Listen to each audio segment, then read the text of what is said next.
Mark Lowe, and this is your Thursday Sports Report. Starting off today, we're giving a huge shout out to one of our very own UCO soccer players. Senior forward Amaya Grace was named first team All-MIAA by the conference during its annual postseason awards for women's soccer. Grace, who came back for her fifth year, is one of the best in the MIAA, was second in goals scored with 10 total and points 22 total. Grace scored once in 8 games this season and scored 6 times in the last 4 matchups. Other team members were also named, such as Emma Nicholas being named to the second team All-MIAA, and Madison Linnevong, Cassidy Collins, Lindsay Gordon, and Avery Holland all receiving honorable mentions. Congrats, Broncos! And speaking of our soccer team, they are on the road this week for their first playoff matchup. The Lady Chos are in Warrensburg, Missouri tomorrow afternoon to take on the Jennies. The Jennies are an impressive 13-3-2 record on the season. The Broncos and Jennies played only once this year back in late September, where they ended up tying. The Broncos need a win here to help keep them alive in the playoffs. Now onto the mat. The wrestling team was on the road to Little Rock to open up the season, and they showed why they are the national champs.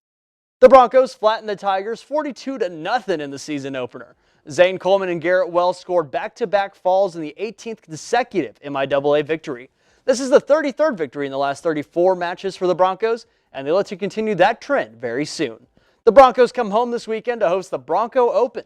This event kicks off at 10 a.m. on Sunday morning at the Hamilton Fieldhouse. It's the first season home match for the Broncos, so be sure to go show your support. Keeping it in the Fieldhouse, the 17th ranked volleyball team is on the road again for the last time this season, and they look to get back on track. The Broncos are on the road to Topeka tomorrow to face off against Washburn. The Broncos are coming off a devastating 3-0 loss against Central Missouri and have Washburn in their sights as a comeback game. The Chos and Ichabods played earlier this season, where the Broncos took down the 19th ranked Ichabods at the time 3-1. The road trip isn't over yet. They head to Emporia, Kansas the very next day to take on Emporia State. The Chos and Hornets' last meeting went down to the wire, with the Broncos walking away with a 3-2 win. But we should take note here. Last week the Broncos lost after back-to-back games like this, so we'll have to see if the quick turnaround may be too much for them. The Broncos are back home next week for the final homestand of the regular season before they head to the playoffs. Onto the ice, the hockey team is back this weekend and are looking to get some revenge. The Broncos are coming off another devastating 4-2 loss to the University of Mary last Saturday. The Broncos are still 9-1 on the season and look to dish out some built-up anger against Maryville. It's about to be prime hockey season, so these games are going to be all the more important. This 2-game series kicks off tomorrow at 7:05 at the Arctic Edge Ice Arena right here in Edmond. The Oklahoma City Thunder fell last night to the New Orleans Pelicans at home in a game that came down to the final seconds. Things were going great in the first half for the Thunder until they weren't. OKC led 33-14 after the first quarter and then eventually turned that into a 47-25 lead midway through the second. Led by C.J. McCollum and Zion Williamson, New Orleans overcame the 22-point deficit to defeat the Thunder 110-106.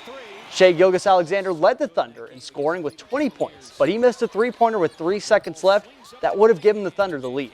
Chet Holmgren added 19 points and 11 rebounds, and Jalen Williams rattled in 18 points for OKC. McCollum led the way for the Pelicans, finishing with 29 points and 11 rebounds. The Thunder begin the NBA in-season tournament on Friday night when the Golden State Warriors come to town. And finally today, the MLB season is over, and we have our World Series champions. The Texas Rangers brought the heat to the desert and took down the Arizona Diamondbacks to claim their first ever title. Lots of records were set last night, such as Rangers manager Bruce Bochy winning his first season with the team, marking a title with 3 different teams in his career.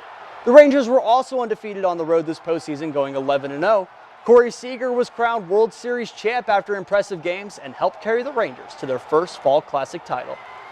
CJ, Miracle, I'm not saying I called it, but I did say Rangers in 5 before the series started. What did you guys think of it?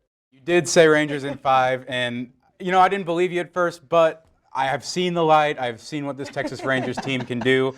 They just played out of their minds, really. Going 11-0 on the road is such an impossible task in baseball, and to do it in the playoffs, no less. That has just got to be the best feeling in the world for Texas Rangers fans. I know I am feeling ecstatic that they've won their first ever World Series title in 63 years of existence.